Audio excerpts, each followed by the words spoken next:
de creación y responsabilidad. Si el Adón nos salvó y hemos sido resucitados y estamos sentados en lugares celestiales, ¿elegiríamos desobedecer? Si su promesa no incluye un estado de perfección absoluta, ¿de qué nos serviría? Porque la realidad de todos, absolutamente todos, es que ninguno ha dejado de pecar y aunque tenemos abogado, no han dejado de tener que usarlo, ciertamente ese es el tema, todos tenemos que usarlo. De manera que allá se derrumba la teoría de ya estoy listo, ahora ya puedo ir, ¿no es cierto? Y si no estamos listos es porque no hemos sido aún declarados hijos en plenitud. Esto nos mantiene en un estado muy seguro para nosotros, que somos un peligro para nosotros mismos, ¿sí? Somos esclavos comprados por precio y esclavos no tienen libre albedrío.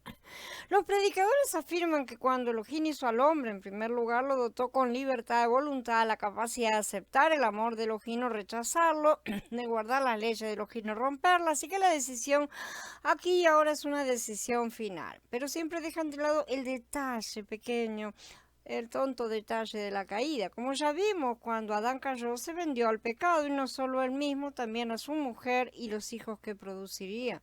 Según la ley, la humana también, esto también era así en las civilizaciones, en el resto de las civilizaciones, en las naciones. Si un esclavo tenía hijos con otra esclava y al menos uno de los dos era comprado, en las escrituras solo podían comprarse esclavos extranjeros, los hebreos endeudados eran solo esclavos temporarios, cosa que ya hemos estudiado, trabajaban hasta pagar su deuda o hasta el jubileo y nada más. Esos hijos pertenecían al amo. Así también nosotros pertenecemos al amo Hasatán, que nos compró por unas pocas monedas. De manera que allá se fue el tan mentado y reclamado libre albedrío. Además, nuestra don dice, nadie puede venir a mí a menos que el Padre que me envió lo traiga, ¿no es cierto? Y ustedes no me escogieron a mí, más bien yo los escogí a ustedes. Ya hemos leído muchas de estas citas, ¿no es cierto? Pensemos por un momento en cuán libre es el hombre y cuán lejos llega su libertad. Un poco de observación y estudio demostrarán que la libertad del hombre tiene límites muy estrechos. Ciertamente que el hombre está todo el tiempo realizando elecciones, esa es nuestra vida. Elegimos levantarnos o no de la cama, elegimos tomar café o nada, elegimos una ropa u otra, ¿sí?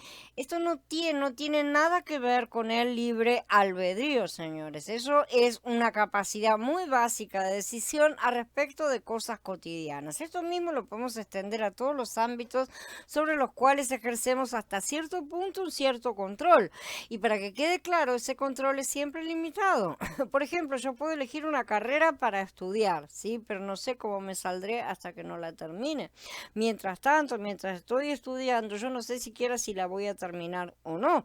Mientras estudio abogacía, no puedo decir que ya soy abogado, ¿sí? Aunque en los últimos años tal vez pueda realizar algunas prácticas en algún estudio de abogado, ciertamente yo no soy abogado hasta que no tenga el título, ¿sí? Solo voy a ser abogado cuando reciba el título, evidentemente. Curiosamente, el cristianismo pretende ya el título de hijo, no solo sin haberse recibido, sino agregándose además a estudiar. Necesitamos comprender que nuestra actual situación de esclavos es sobre todo para nuestra protección. Si Él nos devolviera al libre albedrío en nuestra situación actual, 5 minutos después estaríamos perdidos de nuevo, vendidos a nuestra propia carne nuevamente, que es donde reside Hasatán justamente. Nosotros somos el trono de Hasatán y nos gusta que esté ahí sentado. Y no queremos entronizar a Yahshua ni al Padre. La verdad es que Él sabe hacer bien las cosas, ha prometido él, el Padre, perdón, ¿no? Para que no quede en dudas. Él sabe hacer las cosas, ha prometido cumplir con todo y ciertamente no será el capricho de los hombrecitos lo que le impida ser el Shaddai, sí, el poderoso omnipotente. Su palabra no volverá a él vacía y hará todo lo que le plazca y ciertamente todo lo que ha dicho se cumplirá. Imagínense si ustedes se comprometen a hacer una torta para su hijita y ella les ruega que le permitan ayudar, entonces van y la mandan al mercado a comprar las cosas, le piden que haga la mezcla, que la cocine. En vez de harina ya trae sal, se olvida de los huevos, se quema con el horno. ¿Qué clase de torta va a salir de ahí? ¿Y quién había prometido hacer torta en primer lugar? Ustedes, o sea, que el que prometió hacer la torta acá es el Padre. ¿Eh? Entonces, así también esta promesa del Padre es unilateral. No quiere, y gracias a él que no quiere, que lo ayudemos en nada, porque solamente arruinaríamos todo, haríamos una chanchada de torta. Incluso si Adán tuvo libre albedrío, Elohim es responsable de lo que sucedió en el huerto. Él es responsable de lo que haga cualquiera de sus criaturas. El libre albedrío del hombre, incluso si fuera cierto, de ninguna manera libraría a Elohim de la responsabilidad de sus actos, ya que Elohim es su creador y lo ha convertido en primer lugar en lo que es, sabiendo bien cuál sería el resultado. Estas cosas también ya las estudiamos antes, pero vamos a estudiarlas de nuevo ahora. El libro de Bereshit solo conoce la ley dominante de la creación, que dice que el creador es siempre más grande que la criatura. Esto es así porque un creador posee y es responsable de lo que crea. Por esta ley, los agricultores poseen lo que producen y los carpinteros poseen lo que construyen. Por ejemplo, ¿no es cierto? Es la base de todas las leyes de propiedad privada y responsabilidad. La propiedad es realmente poco más que la autoridad, ¿sí? Porque poseer algo significa que una persona tiene el derecho autoritario de usarlo como, cuando y donde lo considere oportuno. Pero con toda autoridad viene un nivel igual de responsabilidad. Y así, por esta ley, encontramos que los hombres son responsables de las acciones, por ejemplo, de los animales que poseen.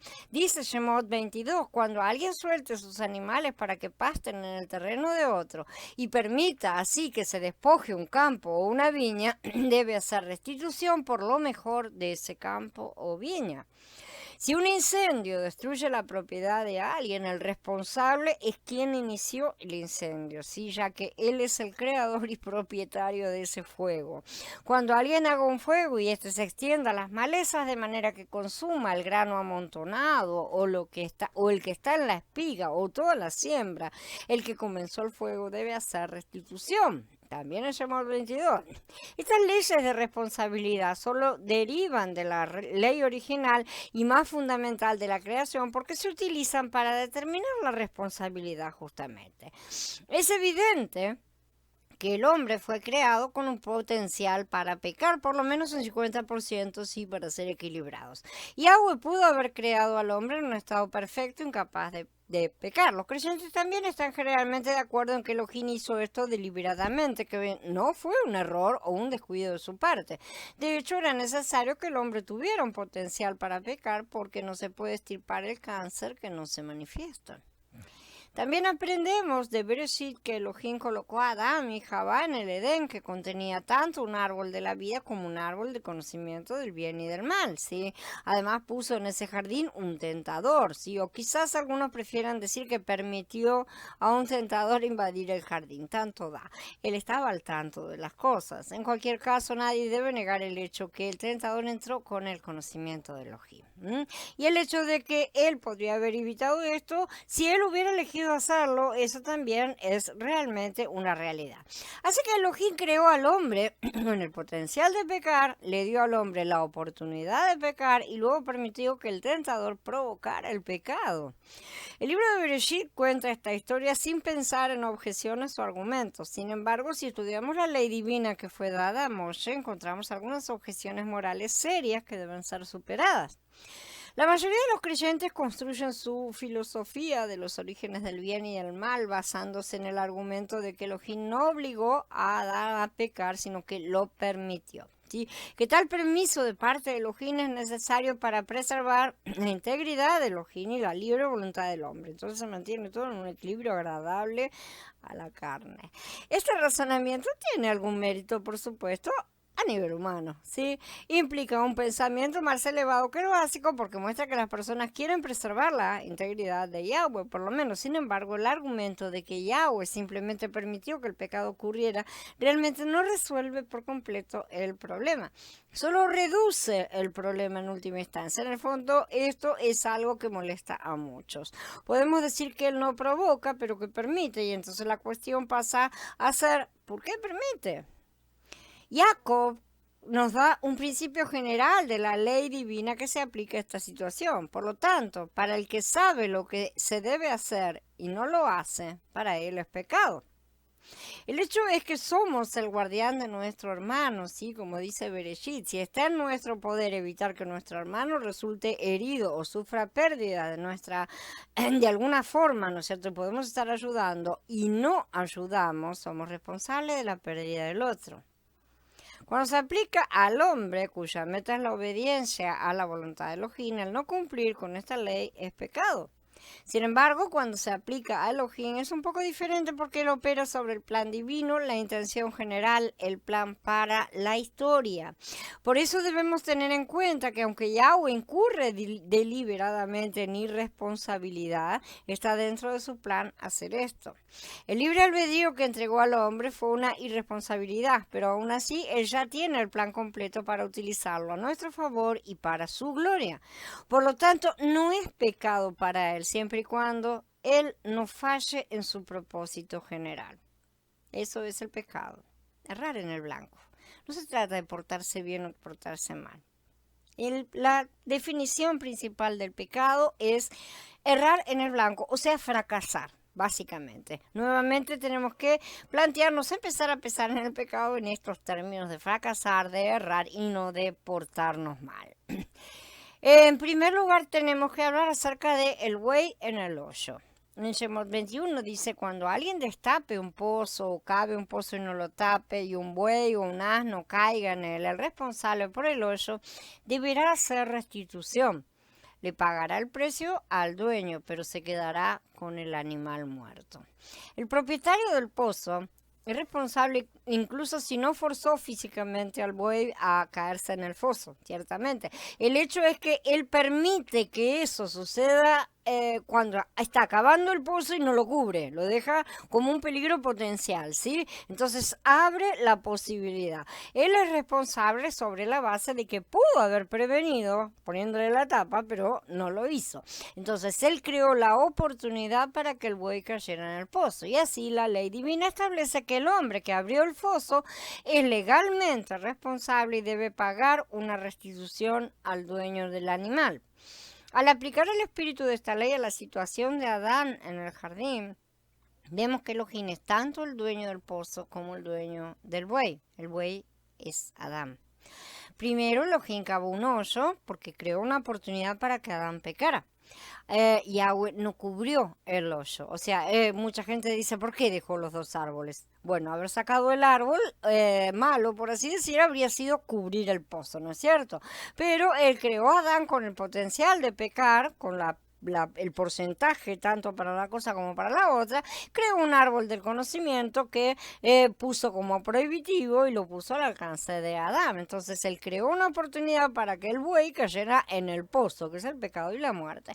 Eso hizo a Elohim legalmente responsable por su propia ley. Él la estableció y creó una tensión que exigía una resolución. La solución legal es que la restitución debe hacerse. El resultado final es que el animal muerto se convertirá en suyo. Esto es interesantísimo, ¿no? Es brillante lo que hizo.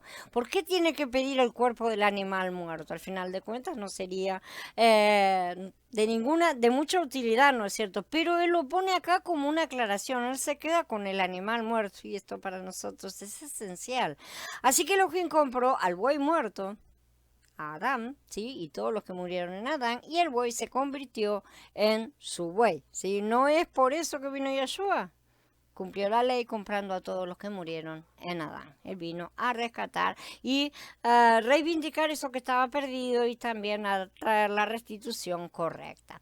Esta ley no solo fue hecha para regular la responsabilidad de los hombres, Yahweh lo promulgó deliberadamente para hacerse responsable, de modo que pudiera cumplir la ley y resolver la tensión en la creación del jubileo final.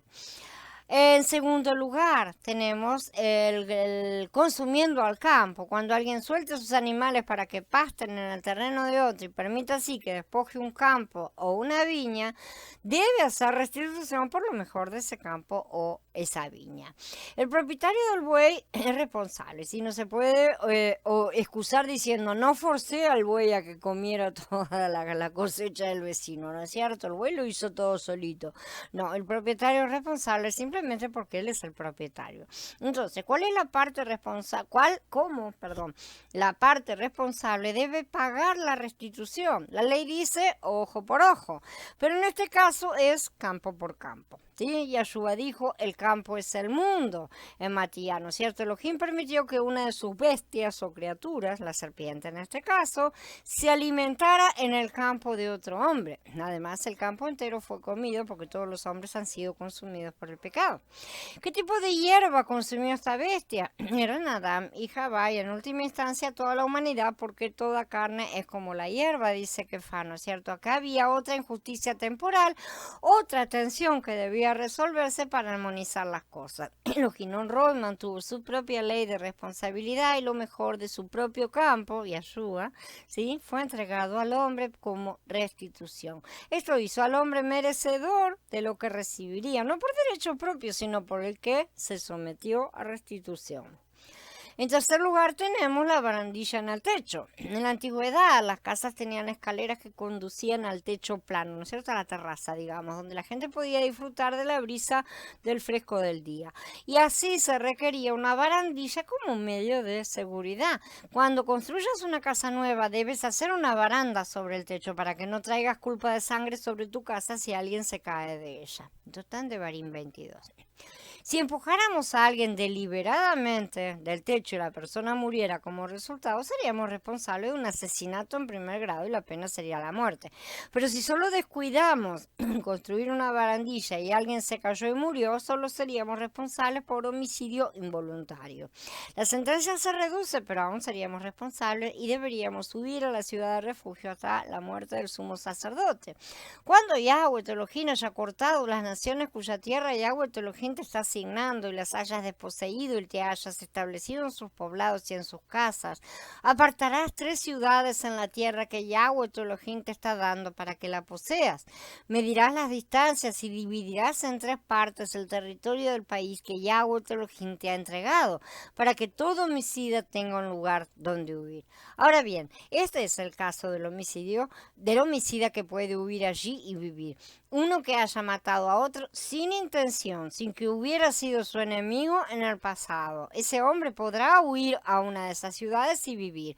De otro modo, si la distancia fuera grande, el vengador de la sangre, persiguiendo lleno de ira al homicida, podría alcanzarlo y matarlo sin que hubiera para él una sentencia de muerte, ya que nunca había sido enemigo del otro. Esto está en el capítulo 19 de Devarim. En Bamidbar 35 dice también, la asamblea protegerá al homicida del vengador de sangre y la asamblea lo devolverá a la ciudad de refugio a la que huyó y allí permanecerá hasta la muerte del sumo sacerdote que fue ungido con el aceite sagrado.